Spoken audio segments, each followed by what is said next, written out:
Hi friends, welcome to our channel Wingum Study. இன்னைக்கு என்ன பார்க்க போறோம்னா Madras high court exam last year நடந்த 2022 நடந்த எக்ஸாம். அதில் ஆல்ரெடி பார்ட் 2 வரையும் பார்த்துட்டோம். தமிழ் தனியாக ஃபஸ்ட் வீடியோவும் பார்ட் 1லையும் அடுத்து 101 வரைக்கும் உள்ள ஒரு 51 கொஸ்டின் பார்ட் 2 ஆல்ரெடி போட்டாச்சு. இப்போ பார்ட் 3 அடுத்த 49 கொஸ்டின். இது ஃபுல்லாக எக்ஸ்ப்ளனேஷன் வித் எக்ஸ்ட்ராவாக உள்ள பாயிண்ட்ஸ் எல்லாமும் சொல்கிறேன். தெரியாதவங்க நோட் பண்ணிக்கோங்க, கண்டிப்பாக யூஸ்ஃபுல்லாக இருக்கும்ன்ட்டு. ஃபுல் வீடியோ பார்த்துட்டு என்னென்னு கமெண்டில் சொல்லுங்கள். ஃபஸ்ட்டு 102 டேஷ் ஒரு மிகப்பெரிய கடல் அப்படின்னு சொல்லி கேட்டிருக்காங்க. அதாவது வேர்ல்டில் எது லார்ஜஸ்ட் ஓஷன் அப்படின்னு சொல்லி பார்த்தீங்கன்னா பசிபிக் ஓஷன். பசிபிக் தான் லார்ஜஸ்ட் ஓஷன் அண்ட் இது ஓல்டஸ்ட் ஓஷன் கூட. ஓல்டு அப்படின்னு சொல்லி கேட்டாலும் லார்ஜுன்னு சொல்லி கேட்டாலும் பசிபிக் தான். ஆர்டிக் அப்படின்னு சொல்லி பார்க்குறப்ப இது ஸ்மாலஸ்ட் ஓஷன். ஸ்மால் அப்படின்னு சொன்னால் ஆர்டிக்கு. அட்லாண்டிக் அப்படின்னு சொல்லி பார்த்தோன்னா இது சதர்ன் ஓஷன் அப்படின்னு சொல்லி சொல்லுவாங்க. அதாவது தென் பெருங்கடல் அப்படின்னு சொல்லி சொல்லுவாங்க. இது இதோட ஷேப் எஸ் மாதிரி இருக்கும், எஸ் மாதிரி வளைஞ்சிருக்கும். அண்ட் இந்த அட்லாண்டிக் யங்கஸ்ட் ஓஷன் அப்படின்னு சொல்லி சொல்லுவாங்க. யங்கு அப்படின்னு சொல்லி கேட்டாங்கன்னா அது அட்லாண்டிக் ஓஷன். அப்போ Atlantic ocean youngest, southern ocean, தென் பெருங்கடல் எஸ் ஷேப்பில் இருக்கும். Arctic smallest ocean. பசிபிக்ங்கிறது லார்ஜஸ்ட்டு அண்ட் ஓல்டஸ்ட்டு. நெக்ஸ்ட்டு 103 ஔவையாருக்கு நெல்லிக்கனியை கொடுத்தவர் யார் அப்படின்னா அதியமான். நம்ம எல்லாருக்குமே தெரியும், அவைக்கு நெல்லிக்கனியை கொடுத்தவங்க அதியமான். கடையேழு வள்ளல்கள் 7 வரல இவரும் ஒன்று. இது இதை பற்றி சொல்கிற நூல் எதுனா புறநானூறு. அவைக்கு அதியமான் நெல்லிக்கனியை கொடுத்தாரு அப்படிங்கிறது சொல்கிற நூல் புறநானூறு. நெக்ஸ்ட்டு 104 இந்தியா டேஷ் நில அதிர்வு மண்டலங்களாக பிரிக்கப்பட்டுள்ளது அப்படின்னு சொல்லி கேட்டிருக்காங்க. இந்தியா 4 நில அதிர்வு மண்டல்கள் அப்படின்னா சீஸ்மிக் சோன். 4 சீஸ்மிக் சோனால் தான் இந்தியா பிரிச்சிருக்காங்க. 105 ஆளுநர் யார் முன்னிலையில் பதவி பிரமாணம் எடுத்துக்கொள்வார். இங்கிலீஷில் பார்த்தீங்கன்னா தெரியும். அதாவது ஓத் அண்ட் அஃபிர்மேஷன் சொல்லுவாங்க. பதவி பிரமாணம், oath and affirmation. Oath and affirmation அப்படின்னு சொல்லி சொல்லுவாங்க. அது இதுக்கான ஆர்டிக்கிள் இது என்னென்னா, ஆளுநர் சீஃப் ஜஸ்டிஸ் ஆஃப் ஹைகோர்ட், அதாவது உயர்நீதிமன்ற தலைமை நீதிபதி முன்னாடி தான் பதவி பிரமாணம் எடுத்துப்பார். அதுவே பிரசிடெண்ட்டு அப்படின்னு சொல்லி பார்த்தீங்கன்னா சீஃப் ஜஸ்டிஸ் ஆஃப் இந்தியா, அதாவது சுப்ரீம் கோர்ட்டோட சீஃப் ஜஸ்டிஸ் இருக்காங்கல்ல, அவங்க முன்னாடி பதவி பிரமாணம் எடுத்துப்பார் பிரசிடெண்ட்டு. அதுவே ஆளுநர் அப்படிங்கிறப்போ சீஃப் ஜஸ்டிஸ் ஆஃப் ஹைகோர்ட்டோட சீஃப் ஜஸ்டிஸ் முன்னாடி தான் பதவி பிரமாணம் எடுத்துக்கிறாரு. இதுக்கான ஆர்டிக்கிள் அப்படின்னு சொல்லி பார்த்தீங்கன்னா ஆர்டிக்கிள் 159 தான் ஆளுநரோட பதவி பிரமாணம் பற்றி சொல்கிற ஆர்டிக்கிள். நெக்ஸ்ட்டு 106 எந்த ஆண்டு தமிழ்நாட்டை சுனாமி தாக்கியது? 2004. எல்லாருக்கும் தெரியும். டேட்டு பார்த்துக்கோங்க, டிசம்பர் 26. தமிழ்நாட்டில் சுனாமி தாக்குனது 2004 டிசம்பர் 26. அடுத்து 107 வீரபாண்டிய கட்டபொம்மன் எப்போது தூக்கிலிடப்பட்டார்? அக்டோபர் 16, 1799. அக்டோபர் 16, 1799 கயத்தாறில் தான் தூக்கில் போட்டிருப்பாங்க. பாஞ்சாலங்குறிச்சியில் பிறந்தார், கயத்தாறில் தூக்கில் போட்டிருப்பாங்க. 108 புனித டேவிட் கோட்டை ஆங்கிலேயரால் எங்கு கட்டப்பட்டது? புனித டேவிட் கோட்டை கடலூர். புனித டேவிட் கோட்டை இருக்கிற இடம் கடலூர். கடலூரில் யார் கட்டினாங்கன்னா ஆங்கிலேயர்களால். இதே அப்படியே ட்விஸ்ட் பண்ணி கூட கேட்கலாம் கொஷின். டேவிட் கோட்டை கடலூரில் யார் கட்டினாங்க அப்படின்னு கூட கேட்டாலும் ஆங்கிலேயர் அப்படின்னு சொல்லி தெரியணும். அதனால் கொஷின் ஒன்று படிச்சிங்கன்னா நல்லா டெப்த்தாக படித்து பாருங்கள். இப்போ டேவிட் கோட்டை இருக்கிற இடம் கடலூர். இதே மாதிரி வில்லியம் கோட்டை எங்கே இருக்குது அப்படின்னா கல்கத்தாவில் இருக்குது. அதுக்கப்புறம் சென்ட் ஜார்ஜ் ஃபோர்ட்டு, ஜார்ஜ் கோட்டை எங்கே இருக்குது? சென்னையில் இருக்குது. அதுக்கப்புறம் ரெட் ஃபோர்ட் எங்கே இருக்குது? செங்கோட்டை எங்கே இருக்குன்னா டெல்லியில் இருக்குது. செங்கோட்டை டெல்லியில், ரெட் ஃபோர்ட்டு டெல்லியில், ஜார்ஜ் கோட்டை சென்னையில், வில்லியம் கோட்டை கல்கத்தாவில், டேவிட் கோட்டை கடலூர். நெக்ஸ்ட்டு 109 இந்திய ரிசர்வ் வங்கி முதல் 5 ரூபாய் நோட்டை டேஷாம் ஆண்டு வெளியிட்டது. எப்போ வெளியிட்டுச்சுன்னு சொல்லி கேட்டிருக்காங்க. ஜனவரி 1938 ஆன்சரு. ஜனவரி 1938 தான் ஃபஸ்ட்டு அவங்க 5 ரூபா நோட்டா, அதாவது 5 ரூபி நோட்டு வந்து வெளியிட்டிருக்காங்க. இப்போ காயின் கிடையாது, இது வந்து இது தாள். பார்த்தீங்கன்னா 1938 ஜனவரியில்.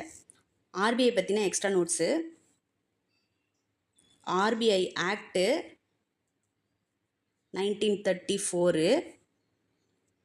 ஆர்பிஐ வந்து ஃபார்ம் பண்ணது ஏப்ரல் 1, 1935. ஆர்பிஐ வந்து நேஷ்னலைஸ் பண்ணது, அதாவது ஆர்பிஐ வந்து அரசுடைமையாக்குனது எப்போ அப்படின்னு சொல்லி பார்த்தீங்கன்னா 1949 ஜனவரி 1. இதை வந்து நோட் பண்ணி வச்சுக்கோங்க, கண்டிப்பாக கேட்குறதுக்கு வாய்ப்பு இருக்குது. ஆர்பிஐ ஆக்டுன்னா 1934. ஆர்பிஐ வந்து எப்போ வந்து ஃபஸ்ட்டு ஃபார்ம் பண்ணாங்க, இந்த ஆக்ட் படி 1934 ஆக்ட் படி ஏப்ரல் 1, 1935 தான் வந்து ஃபார்ம் பண்ணாங்க. ஆர்பிஐ எப்போ வந்து அரசுடைமையாக்குனாங்க, நேஷ்னலைஸ் பண்ணாங்க அப்படின்னு சொல்லி பார்த்தோன்னா 1949 ஜனவரி 1. அப்போ அதுபடி ஃபஸ்ட்டு அவங்க 5 ரூபா நோட்டை வந்து எப்போ வெளியிட்டிருக்காங்க, ஜனவரி 1938. நெக்ஸ்ட்டு 110. 773ஆம் ஆண்டு ஒழுங்குமுறை சட்டத்தின்படி உச்சநீதிமன்றம் அமைக்கப்பட்ட இடம் அப்படின்னு சொல்லி கேட்டிருக்காங்க. இப்போ ஃபஸ்ட்டு ரெகுலேஷன் ஆக்ட், ஒழுங்குமுறை சட்டம் வந்து எப்போ கொண்டு வந்திருப்பாங்க, 773. அதுபடி சுப்ரீம் கோர்ட் வந்து எப்போ வந்து ஃபார்ம் பண்ணியிருக்காங்க அப்படின்னு சொல்லி பார்த்தோன்னா 773 ஆக்ட் படி 74 வந்து சுப்ரீம் கோர்ட் வந்து கல்கத்தாவில் தான் வந்துட்டு ஃபஸ்ட்டு உருவாக்கியிருப்பாங்க. அதுக்கப்புறம் அது என்ன ஆயிருக்கும் அப்படின்னு சொல்லி பார்த்தோன்னா ஹைகோர்ட் ஆக்ட் 1861. இது கோர்ட்டு சம்மந்தமாக இருக்கிறதால இந்த கொஷினை நான் நிறைய வந்து எக்ஸ்ப்ளனேஷன் வந்து கொடுக்குறேன். எக்ஸ்ட்ரா நோட்ஸ் எல்லாம் வந்து கண்டிப்பாக வந்து நோட் பண்ணி வச்சுக்கோங்க, யூஸ்ஃபுல்லாக இருக்கும். ஹைகோர்ட் ஆக்ட் வந்து 1861 வந்து வந்துச்சு. அந்த ஆக்ட் படி இந்த கல்கத்தாவில் உள்ள சுப்ரீம் கோர்ட்டை வந்துட்டு அதாவது அபாலிஷ் பண்ணிட்டாங்க, அதாவது ஒழிச்சிட்டாங்க. இது வேண்டாம் சுப்ரீம் கோர்ட்டு அப்படின்னு சொல்லிட்டு கல்கத்தாவில் வேண்டாம் அப்படின்னு சொல்லி ஹைகோர்ட் ஆக்ட் 1861 படி இதை வந்து அபாலிஷ் பண்ணிட்டாங்க. நெக்ஸ்ட்டு என்ன பண்ணாங்கன்னா இந்த ஹைகோர்ட் ஆக்ட் படியே கல்கத்தாவில், அடுத்து சென்னையில், அப்புறம் மும்பையில் 3 இடத்துலையும் வந்து ஹைகோர்ட்டே வந்து ஃபார்ம் பண்ணிட்டாங்க. ஃபஸ்ட்டு ஹைகோர்ட் வந்த இடம் வந்து இங்கே தான், கல்கத்தா, சென்னை, மும்பை 3 இடத்துல தான். கல்கத்தா, மெட்ராஸ், மும்பை 3 இடத்துல வந்து ஹைகோர்ட் வந்து ஃபஸ்ட்டு ஃபார்ம் பண்ணிட்டாங்க. நெக்ஸ்ட்டு இந்த சுப்ரீம் கோர்ட்டு அப்படின்னு சொல்லி டெல்லியில் எப்போ வந்துச்சு அப்படின்னு சொல்லி பார்த்தோன்னா 1950 ஜனவரி 28. ஜனவரி 28, 1950 தான் வந்து டெல்லியில் சுப்ரீம் கோர்ட் அப்படின்றதே வந்து உருவாக்கியிருப்பாங்க ஃபஸ்ட்டு. அதுபடி வந்த ஃபஸ்ட்டு வந்த சீஃப் ஜஸ்டிஸ் யார், சீஃப் ஜஸ்டிஸ் ஆஃப் இந்தியா யார் அப்படின்னா ஹரிலால் ஜே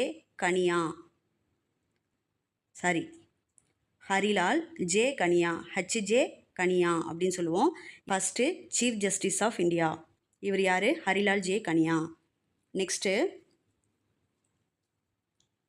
சுப்ரீம் கோர்ட் அப்படின்னு சொல்லி கேட்டிருக்கிறதால ஆர்டிக்கிள் சொல்கிறேன். சுப்ரீம் கோர்ட்டை பற்றி சொல்கிற ஆர்டிக்கிள் வந்து 124, 124ங்கிறது வந்து சுப்ரீம் கோர்ட்டை பற்றின ஆர்டிக்கிள்.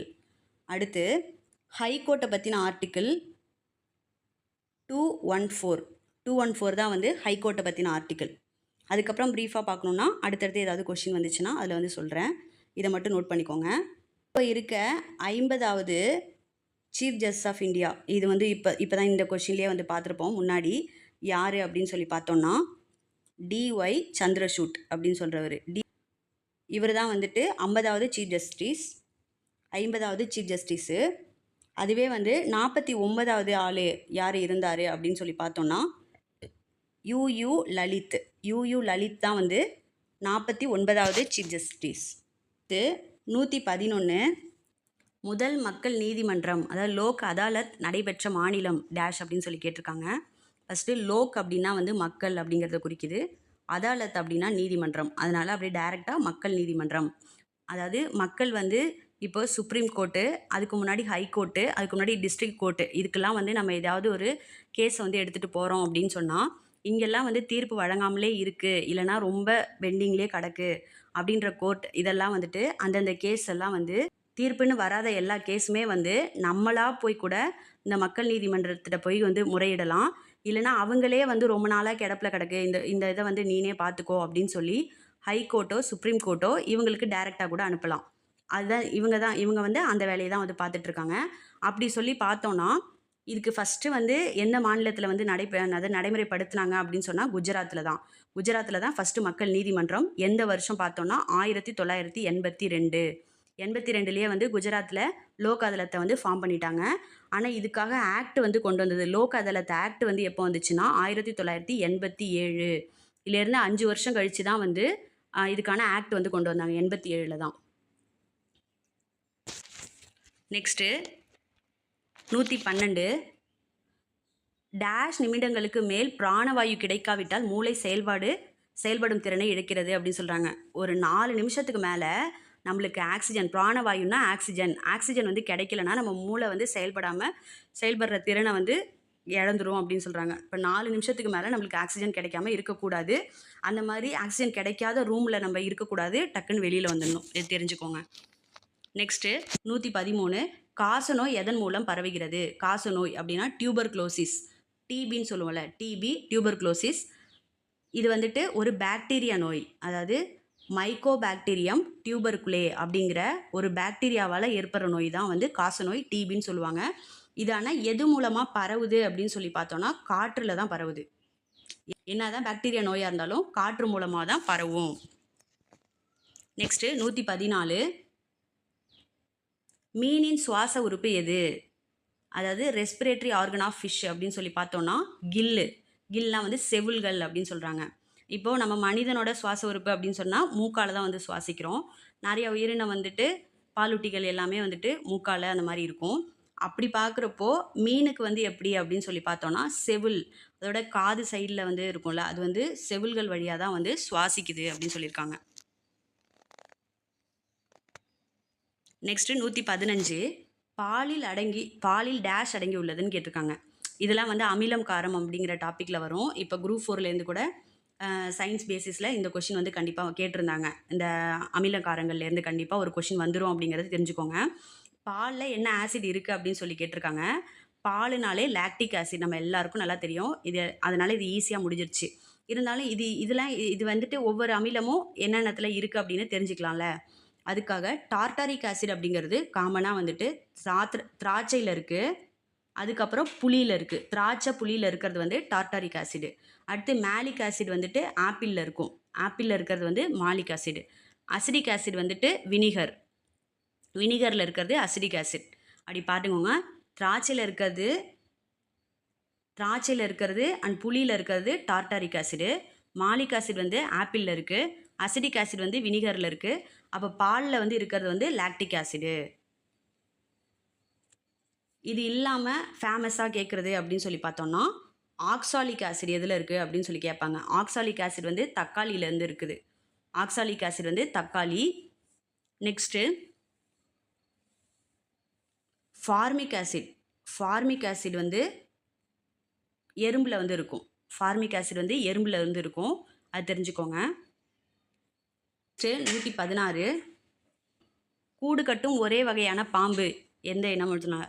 கூடு கட்டி வாழக்கூடிய ஒரே வகையான பாம்பு இனம் வந்து எதுனா ராஜநாகம், அதாவது கிங் கோப்ரா அப்படின்னு சொல்லுவோம்.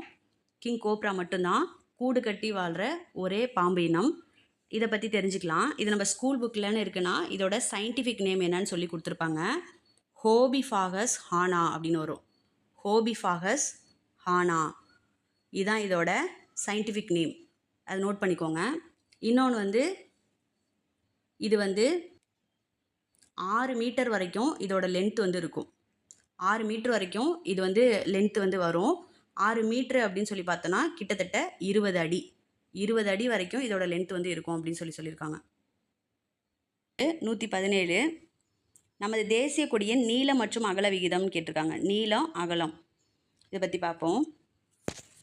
பார்த்திங்கன்னா இப்படி தேசிய கொடி இருக்குது அப்படின்னு சொல்லி பார்த்தோன்னா இந்த லென்த் வந்து 3, அகலம் வந்து 2. இந்த ரேஷியோவில் வந்து தேசிய கொடி வந்து வடிவமைச்சிருப்பாங்க. தேசிய கொடி வந்து யார் வந்து வடிவமைச்சாங்க அப்படின்னு சொல்லி பார்த்தோன்னா பிங்காலி வெங்கையாங்கிறவர் தான் தேசிய கொடியை வந்து வடிவமைச்சிருப்பார். நெக்ஸ்ட்டு இந்த நம்ம தேசிய கொடியை வந்து இந்திய அரசோட தேசிய கொடியை எப்போ வந்து நம்ம ஏற்றுக்கிட்டோம் அதாவது அரசியலமைப்புப்படி ஏற்றுக்கிட்டாங்க அப்படின்னு சொல்லி பார்த்தோன்னா ஜூலை 22, 1947. ஜூலை 22, 1947 தான் தேசிய கொடியை வந்து அஃபிஷியலாக வந்து இந்திய அரசியலமைப்பு ஏற்றுக்கிட்டாங்க. Next 118 calorie is the unit of. கலோரிங்கிறது எதோட அலகுன்னு கேட்டிருக்காங்க. வெப்பம் அப்படிங்கிறது ஆன்சர். காமனாக டெம்பரேச்சர் அப்படின்னு சொல்லி பார்க்குறப்ப டிகிரி செல்சியஸ், டிகிரி ஃபாரன்ஹீட்டு, கெல்வின் இதெல்லாம் வந்துடும். ஒர்க்கு அப்படின்னு சொல்லி பார்த்தாலே வந்து ஜூல் அப்படி வந்துடும். ஃபுட்டு அப்படின்றப்ப கலோரிஸ் தான் வரும், எத்தனை கலோரிஸ் அப்படின்னு வந்துடும். ஆனால் அப்படி கிடையாது. இங்கே வந்து பார்த்திங்கன்னா ஹீட் எனர்ஜி அப்படின்னு சொல்லி வரணும். ஹீட் எனர்ஜி அதாவது வெப்ப ஆற்றல் அப்படின்னு சொல்லி வந்திருந்தா கண்டிப்பாக கலோரிங்கிறது வந்து கரெக்டான ஆன்சரு. இதில் வந்து வெறும் ஹீட் அப்படின்றதோட விட்டுட்டாங்க. நம்ம அதனால தான் படிக்கணும். இது வந்து 10th சயின்ஸ்லேயே வந்து இருக்கும். அதை நம்ம படிச்சிட்டோன்னா வந்து தெரிஞ்சிடும். அப்போ கலோரிங்கிறது வந்து எதோட யூனிட் அப்படின்னா ஹீட் ஆர் ஹீட் எனர்ஜி அப்படின்னு சொல்லி வச்சுக்கலாம். நெக்ஸ்ட்டு 119 மிகப்பெரிய மனித செல் எதுன்னு கேட்டிருக்காங்க. மிகப்பெரிய மனித செல் லார்ஜஸ்ட் ஹியூமன் செல் எதுன்னா ஓவம், அதாவது கருமுட்டை அப்படின்னு சொல்கிறாங்க. அதாவது ஃபீமேல் கேமிட் தான் வந்து ஓவம், கருமுட்டை. அதுதான் வந்துட்டு ஹியூமன் செல்லு, மனித செல்லுலேயே வந்து மிக பெருசு. அதுவே வந்து ஸ்மாலஸ்ட் செல்லு எது அப்படின்னு சொல்லி பார்த்தோன்னா மேல் கேமிட்டாக இருக்கிற ஸ்பெர்ம் வந்து ஸ்மாலஸ்ட் செல் வந்து மேல் கேமிட்டாக இருக்கிற ஸ்பெர்மு, விந்து செல் அப்படின்னு சொல்லுவோம்ல, அது வந்து மிகச்சிறிய மனித செல் அப்படின்னு சொல்லி வரும். நெக்ஸ்ட்டு தாவரங்கள் அவற்றின் ஊட்டச்சத்துக்களை முக்கியமாக எங்கிருந்து பெறுகிறது அப்படின்னு சொல்லி பார்த்தோன்னா மண், சாயிலிருந்து தான் எல்லா வகையான ஊட்டச்சத்துக்களை தாவரங்கள் வந்து எடுத்துக்குது. காமனாக நம்ம வந்து தண்ணி ஊற்றுறோம் செடிக்கு, அதுவும் வந்து மண்ணிலேருந்து தான் வந்து உறிஞ்சிக்குது, வேறு வழியாக வந்து உறிஞ்சிக்குது. நெக்ஸ்ட் வந்து ஏதாவது ஊட்டச்சத்துக்கள், ஏதாவது யூரியா இல்லை அதுக்கு தேவையான நியூட்ரியன்ஸ்லாம் நம்ம கீழே வந்து போடுறோன்னா அது வந்து மண்ணிலேருந்து தான் வந்து வேர் வந்து உறிஞ்சி எடுத்துக்குது. அப்போ மண்ணிலேருந்து தான் எல்லா வகையான ஊட்டச்சத்துக்களை வந்து தாவரங்கள் பெறுது. நெக்ஸ்ட்டு 121 பெரிபெரி என்னும் நோய் எந்த விட்டமின் குறைபாட்டால் ஏற்படுகிறது அப்படின்னு சொல்லி கேட்டிருக்காங்க. ஆன்சர் வந்து விட்டமின் B1. பெரிபெரி அப்படிங்கிற வந்து ஒரு நோய் வந்து விட்டமின் B1 குறைபாட்டால் தான் ஏற்படுது. அப்போ எந்த விட்டமின் குறைபாடு அப்படின்னு சொல்லி கேட்டாங்கன்னா B1னா பெரிபெரி. நெக்ஸ்ட்டு 122 மனித மூளை டேஷ் முக்கிய பகுதிகளாக பிரிக்கப்பட்டுள்ளது அப்படின்னு சொல்லி கேட்டிருக்காங்க. எத்தனை முக்கிய பகுதிகள் மனித மூளையை வந்து பிரிக்கிறாங்க அப்படின்னா 3, அதாவது 3ன்னு சொல்கிறாங்க. அதாவது fore brain, mid brain, hind brain. அதாவது முன்மூளை, நடுமூளை, பின்மூளை.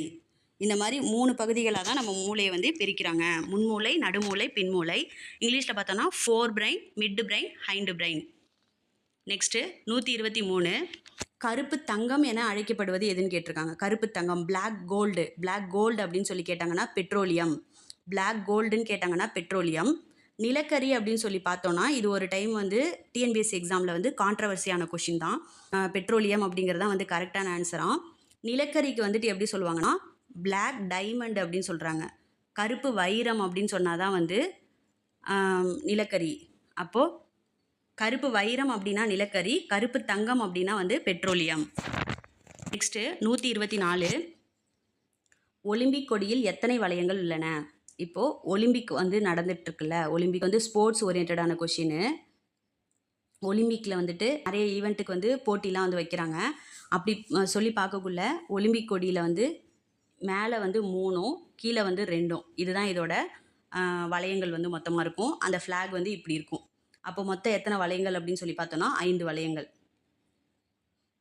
இது எப்படி ஆடி காரில் எப்படி 4 வளையங்கள் இப்படி இருக்கும்ல, ஆடி கார்னால் இப்படி 4 வளையங்கள். அது மாதிரி ஒலிம்பிக் கொடியில் வந்து மேலே 3ம் கீழே வந்து 2ம், மொத்தம் 5 வளையங்கள் வந்து இருக்கும்.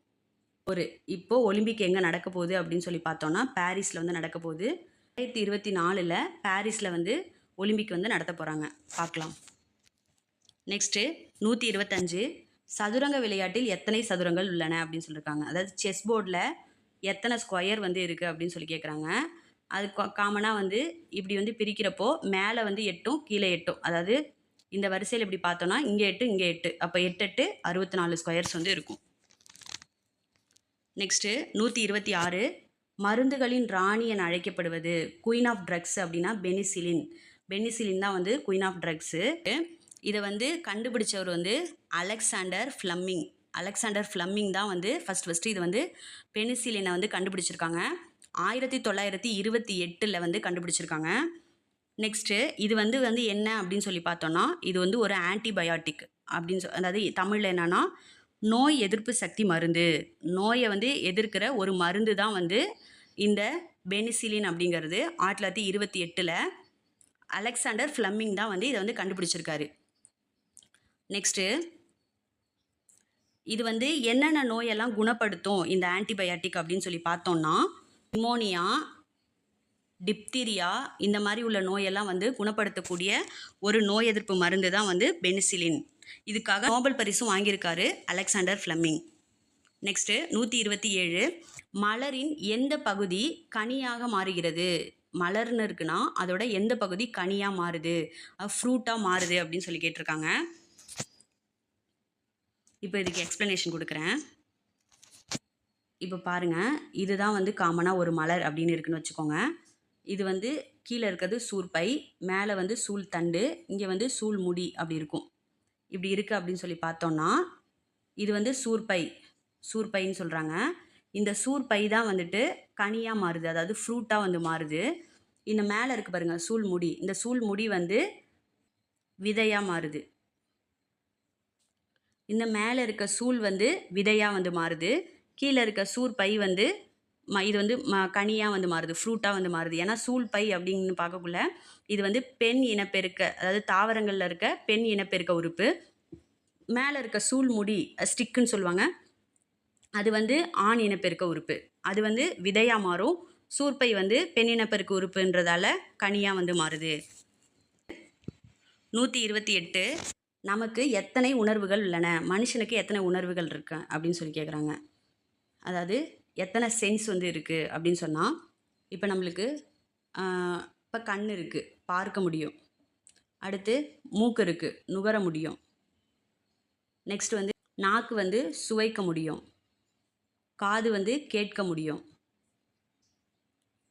அடுத்து வந்து தொட்டால் வந்து உணர்கிற இந்த தொடுதல் உணர்வு வந்து இருக்கும். அப்போது தோல் உணர்வு. மொத்தமாக வந்துட்டு எத்தனை சென்ஸ் அப்படின்னு சொல்லி பார்த்தோன்னா 5. அடுத்து 129 பென்ட்ரைவ் என்பது டேஷ் சாதனம். அதாவது பென்ட்ரைவ்ங்கிறது என்ன வகையான ஒரு டிவைஸ் அப்படின்னு சொல்லி பார்த்தா ஸ்டோரேஜ் டிவைஸு. அது முன்னாடிலாம் வந்து மெமரி கார்டுன்னு சொல்லி வந்து போடுவோம். மெமரி கார்டோட அட்வான்ஸ் தான் வந்துட்டு பென்ட்ரைவ் அப்படின்றது. நெக்ஸ்ட்டு 130 தென்னிந்தியாவின் முதல் ரயில் பாதை எது அப்படின்னு சொல்லி கேட்டிருக்காங்க. தென்னிந்தியாவோட முதல் ரயில் பாதை ராயபுரம் டு வாலாஜாப்பேட்டை வரைக்கும் 1853 வந்து போட்டிருக்காங்க. நம்ம காமனாக இந்தியாவுக்கு எப்போ வந்து ரயில் பாதை வந்து போட்டாங்க பிரிட்டிஷ் பீரியட்லன்னு படிச்சிருப்போம். 1853 மும்பை டு தானே வரைக்கும் 1853 போட்டிருப்பாங்க. அதே பீரியடில் இங்கே நம்ம சென்னையில் அதுவும் ஃபஸ்ட்டு ராயபுரம் டு வாலாஜாப்பேட்டை வந்து முதல்ல வந்து ரயில்வே லைன் வந்து போட்டிருக்காங்க. நெக்ஸ்ட்டு 131 இந்தியாவில் ஒவ்வொரு ஆண்டும் எந்த நாளில் தேசிய பஞ்சாயத்து ராஜ் தினம் கொண்டாடப்படுகிறது அப்படின்னா ஏப்ரல் 24.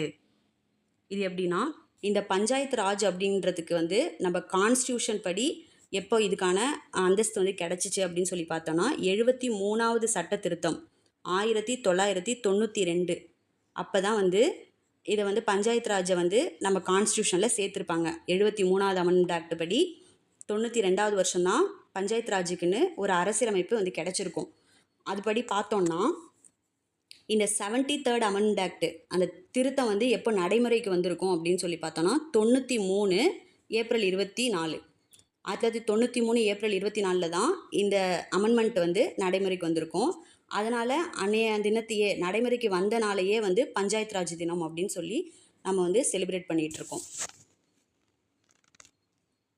நெக்ஸ்ட்டு 132 டெல்லிக்கு முன்பு இந்தியாவின் தலைநகரம் எது அப்படின்னு சொல்லி பார்த்தோன்னா கல்கத்தா தான் வந்து டெல்லிக்கு முன்னாடிலேருந்து இந்தியாவோட ஹெட் குவார்ட்டராக வந்து இருக்குது. 1911 தான் டெல்லி தர்பார் அப்படின்னு சொல்லி ஒன்று நடந்து அந்த பிரகடனத்துப்படி டெல்லிக்கு அப்படின்னு சொல்லி ஹெட் குவார்ட்டராக வந்து மாறுது. டெல்லிக்கு வந்து ஹெட் குவார்ட்டர் மாறுது. அதுக்கு முன்னாடி வரையும் கல்கத்தா தான் வந்து இருந்திருக்கு.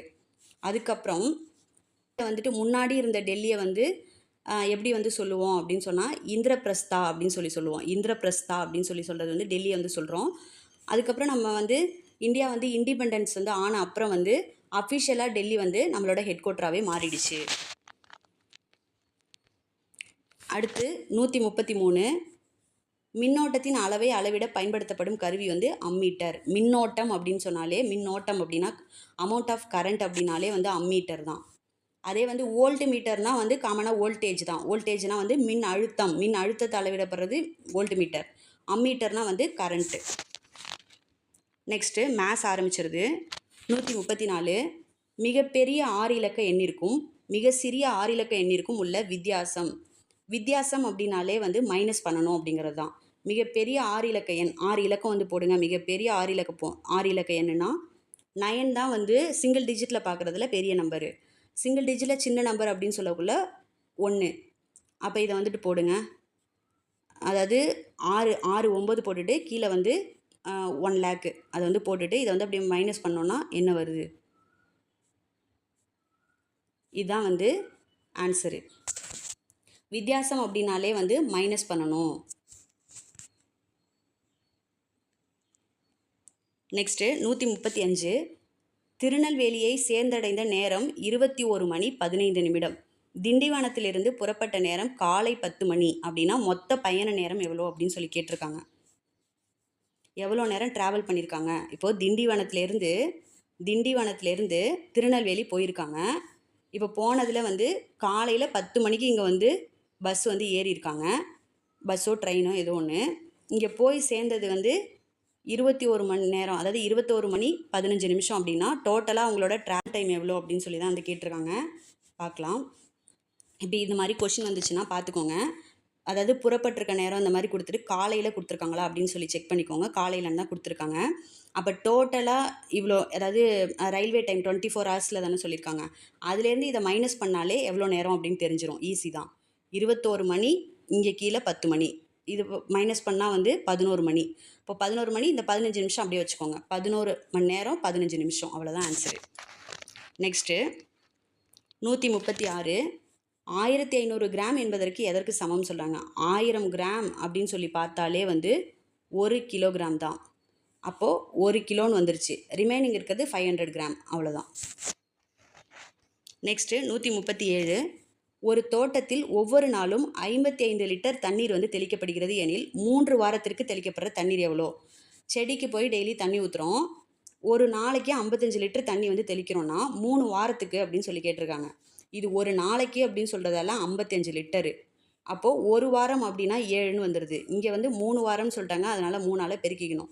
அப்போ இதை 3ஐயும் வந்து மல்டிபிள் பண்ணி பாருங்கள். 1155 அப்படின்னு சொல்லி வரும்.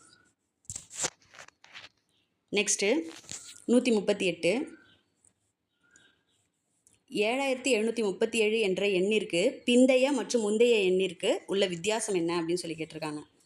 இப்போது 7737 இதோட முந்தைய எண் பாருங்கள் 7736, இதோட பிந்தைய எண் 7738. இப்போ இதுக்கும் உள்ள வித்தியாசம் 2. எப்படி பார்த்தாலும் முந்தைய எண்ணுக்கு ஒரு வித்தியாசம், பிந்தைய எண்ணுக்கும் வந்து 1 தான் வந்து வித்தியாசம். அப்போ 2ஐயும் ஆட் பண்ணால் கூட தெரிஞ்சிடும், அவ்வளோதான். நெக்ஸ்ட்டு 139 4:7 என்பதற்கு சமமான விகிதம் எதுன்னு கேட்டிருக்காங்க. சமமான விகிதம் எது அப்படின்னு சொல்லி கேட்டிருக்காங்க. ஏ ஆப்ஷனில் பாருங்கள் 1:7ன்னு சொல்லியிருக்காங்க. இது வராது, ஏன்னா இது ஆல்ரெடி அடிக்க முடியாத மாதிரி இருக்குது. இங்கேயும் பார்த்தா இதுக்கப்புறம் இதை சுருக்கவே முடியாது. நெக்ஸ்ட்டு 14:12ன்னு சொல்லியிருக்காங்க. இதை அடித்து பாருங்களேன். 7 2 14, 6 2 12ன்னு வரும். இதுக்கு மேலே இதை வந்து சுருக்க முடியாது, அப்போ இதுவும் வராது. இதை பாருங்கள், இது வந்து 9:14 இருக்குது. இதை வந்து நம்ம அடிக்கவே முடியாது, ஏன்னா இது 3ஆல் அடிப்படும், இங்கே 3ஆல் அடிப்பட முடியாது. இங்கே 2ஆல் அடிப்படும், இங்கே 2ஆல் அடிக்க முடியாது. அப்போ இதுவும் வராது. இதை பாருங்கள், இதே வந்துட்டு 12:21 அப்படின்னு சொல்லியிருக்கிறப்போ 12:21 அப்படின்னு சொல்லியிருக்கிறப்போ இதை வந்து 3ஆல் வந்து நம்ம வந்து அடிக்கலாம். அப்படி சொல்லி பார்த்தோன்னா 4 12 7 3 21, அப்போ 4:7 அப்படின்னு சொல்லி வந்துடுது. அடுத்து 140 2022ஆம் ஆண்டில் ஒரு நகரின் மக்கள் தொகை 2,25,000 பேர் இருக்காங்க 2022. அடுத்த வருஷத்தில் அப்படின்னா 2023 15% வந்துட்டு மக்கள் தொகை வந்து உயர்ந்துருச்சு. அப்படி பார்க்குறப்போ 2023ல் மக்கள் தொகை எவ்வளோ அப்படின்னு சொல்லி கேட்குறாங்க. அப்படியே ஈஸி தான். இப்போ என்ன பண்ணணும்னா 15% மல்டிபிள் பண்ணிக்கணும். இதை வந்து அடித்து போட்டு பாருங்கள். 33,750 வரும். இது வந்து ஆட் பண்ணோன்னா இது வந்துடும் 2,58,750. அவ்வளோதான். அப்போ டோட்டலாக இருக்கிறதுல 15%, ஏன்னா உயர்ந்திருக்கு அப்படின்னு சொல்லும்போது ஆட் பண்ணிக்கணும். இதுவே வந்து குறைஞ்சிருக்கு 15% குறைஞ்சிருக்கு அப்படின்னு சொன்னால் மைனஸ் பண்ணிக்கணும். அப்போது இது வந்துட்டு என்னென்னா 2,25,000ல் 15%ங்கிறப்ப 33,750. 33,750ஓட 2,25,000 வந்து ஆட் பண்ணிக்கிட்டோன்னா 2,58,750. நெக்ஸ்ட்டு 141 7.2 × 3.2 இதுக்கு சமமானது எதுன்னு கேட்டிருக்காங்க. அப்படியே வந்து மல்டிபிள் பண்ணிக்க வேண்டியதான். ஏன்னா 7 3ன்னு கொடுத்தா 7 3 21ன்னு சொல்லிருப்போம். இதை 7.2 × 3.2 அப்படின்னு சொல்கிறப்ப அப்படி மல்டிபிள் பண்ணோன்னா 2 2 4 7 2 14 4 12 7 3 21 22. அப்படி பார்த்தீங்கன்னா 23.04. நெக்ஸ்ட்டு 142 -15 × -12 இதுக்கு வந்து எதுக்கு சமமானதுன்னு இருக்காங்க. இப்போது மைனஸ் மல்டிபிளில் இருக்கிறப்போ வந்து கேன்சல் ஆகிடும், அதை ப்ளஸ்ன்னு ஆகிடும். 15 12 மல்டிபிள் பண்ணால் வந்து 180. நெக்ஸ்ட்டு 143 ராம் தொடர்ச்சியாக 4 நாட்கள் முறையே 4 மணி நேரம் 7 மணி நேரம் மற்றும் 5 மணி நேரம் படித்துள்ளார். அவ்வாறெனில் அவர் ஒரு நாளைக்கு சராசரியாக எவ்வளவு நேரம் படித்துள்ளார் அப்படின்னு சொல்லி கொஷின் கேட்டிருக்காங்க. பார்த்துக்கோங்க, ராம் வந்து தொடர்ச்சியாக 4 நாட்கள் படிச்சிருக்காரு. ஒரு நாள் வந்து மொதல் நாள் 4 மணி நேரம், அடுத்த நாள் 7 மணி நேரம், அடுத்து 5 மணி நேரம். ஆனால் 4 நாள்னு சொல்லிட்டு 3 நாள் தான் வந்து கொடுத்துருக்காங்க. அப்போ இன்னொரு நாள் படிக்கலை அப்படின்னு அர்த்தம். அதனால் இவர் வந்து ஒரு நாளைக்கு சராசரி அப்படின்னு சொல்லி கேட்டிருக்காங்க. அப்போது இதை 3ஐயும் வந்து ஆட் பண்ணிக்கோங்க. 7 4 இங்கே வந்து ஒரு 5 16 மணி நேரம் டிவைடட் பை 4, ஏன்னா 4 நாட்கள் அப்படின்றப்ப 4 மணி நேரம். இந்த கொஷினை வந்து கரெக்டாக நல்லா பார்க்கணும். ஏன்னா இதில் வந்து 4 நாட்கள்னு சொல்லிட்டு 3 நாள் தான் கொடுத்துருக்காங்க. அப்படின்னா இப்போ 3ஐயும் கூட்டிட்டு 3ஆல் டிவைட் பண்ணாலும் இங்கே ஆன்சர் வந்து வரல, ஏன்னா டிவைட் ஆகாத மாதிரி தான் கொடுத்துருக்காங்க. அதை வச்சு கூட யோசிச்சிருக்கலாம். இருந்தாலும் இந்த மாதிரி கொஷினை நல்லா பார்த்தடிங்க. நெக்ஸ்ட்டு 144 50 நிமிடங்களில் ஒரு ஹீட்டர் 5 யூனிட் மின்சாரத்தை பயன்படுத்தியுள்ளது. 2.5 மணி நேரத்தில் எவ்வளவு யூனிட்கள் பயன்படுத்தியிருக்கும் அப்படின்னு சொல்லி கொஷின் கேட்டிருக்காங்க. 50 நிமிஷம் யூஸ் பண்ணி 5 யூனிட் மின்சாரத்தை ஒரு ஹீட்டர் வந்து எடுத்திருக்கு. அப்போ 2.5 மணி நேரம் வந்து ஓட விட்டா எவ்வளோ யூனிட்டை வந்து யூஸ் பண்ணியிருக்கோம் அப்படின்னு சொல்லி கேட்டிருக்காங்க. அப்போது இது எப்படி போடலான்னா, இங்கே வந்து 50 நிமிஷம் போட்டிருக்கோம், 5 யூனிட் மின்சாரத்தை எடுத்திருக்கு. இங்கே பாருங்கள் 2.5 மணி நேரம், 2.5 மணி நேரங்கிறப்ப எத்தனை நிமிஷமாக மாற்றிக்கணும். 1 மணி நேரத்துக்கு 60, அடுத்து 60, அடுத்து ஒரு அரை மணி நேரம் அப்படிங்கிறப்போ 30ன்னு வந்துடும். அப்போ 100 நிமிஷம், 150 நிமிஷத்தை இங்கே வச்சுக்கோங்க. 150 இங்கே எத்தனை யூனிட்டுன்னு தெரியாது. அப்படியே கிராஸ் மல்டிபிள் வந்து பண்ணிக்கோங்க. கிராஸ் மல்டிபிள் பண்ணி பார்த்தோன்னா 15 யூனிட் வரும். 50 150 அடித்தா 3ன்னு வந்துடும். அப்போ 5 வந்து 15 யூனிட்டு. அடுத்து 145 பின்வரும் வெளிப்பாடுகளில் எது பூஜ்ஜியமாக இல்லைன்னு கேட்டிருக்காங்க. எதெல்லாம் பாருங்கள். 0 மல்டிபிள் பண்ணால் 0 தான் வரும். 0 டிவைட் பண்ணோன்னா 0 தான் வரும். 0 பை எனிதிங் என்ன நம்பர் போட்டாலும் 0 தான் வரும்.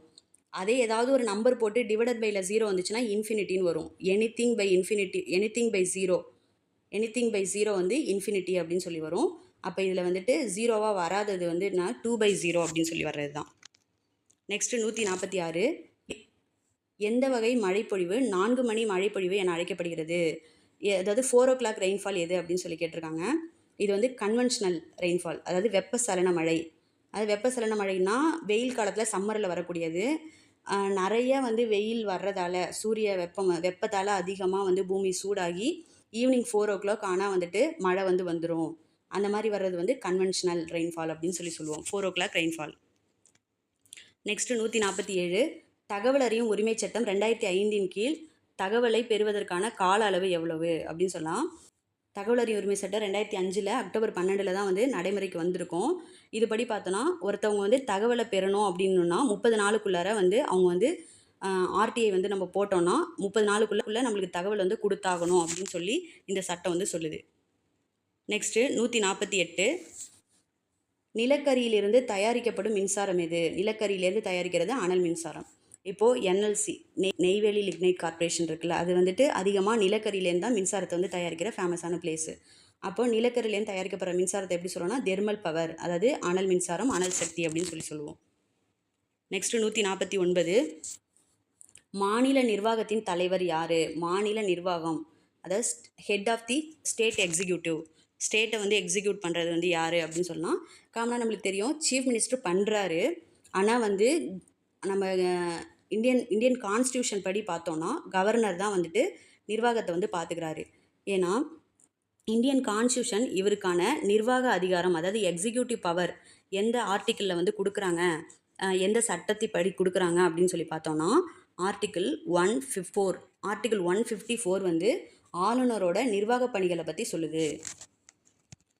நெக்ஸ்ட்டு 150. கைலாசமலை எந்த நாட்டில் அமைந்துள்ளது அப்படின்னா கைலாசமலை, கைலாயம் அப்படின்னு சொல்லுவாங்கள்ல, கைலாயமலை இது வந்து எங்கே இருக்குது அப்படின்னா சீனாவில் திபோத் ரீஜனில் வந்து இருக்குது கைலாயமலை. இந்த வீடியோ வந்து உங்களுக்கு யூஸ்ஃபுல்லாக இருக்கும்னு நம்புகிறேன். ஏன்னா எக்ஸ்ட்ரா நோட்ஸ் எல்லாம் வந்து கொடுத்துருக்கேன். ஒரு டைம் பார்த்துட்டு பிடிச்சிருந்துச்சுன்னா வந்துட்டு திரும்பி வந்து ரீப்ளே பண்ணி இது வந்து நோட் பண்ணி வச்சுக்கோங்க. கண்டிப்பாக வந்து வரக்கூடிய எக்ஸாமுக்கு வந்து இது யூஸ்ஃபுல்லாக இருக்கும் அப்படின்னு சொல்லி நான் நம்புகிறேன். அண்ட் இன்னொரு வீடியோவில் பார்க்கலாம். Thanks to all.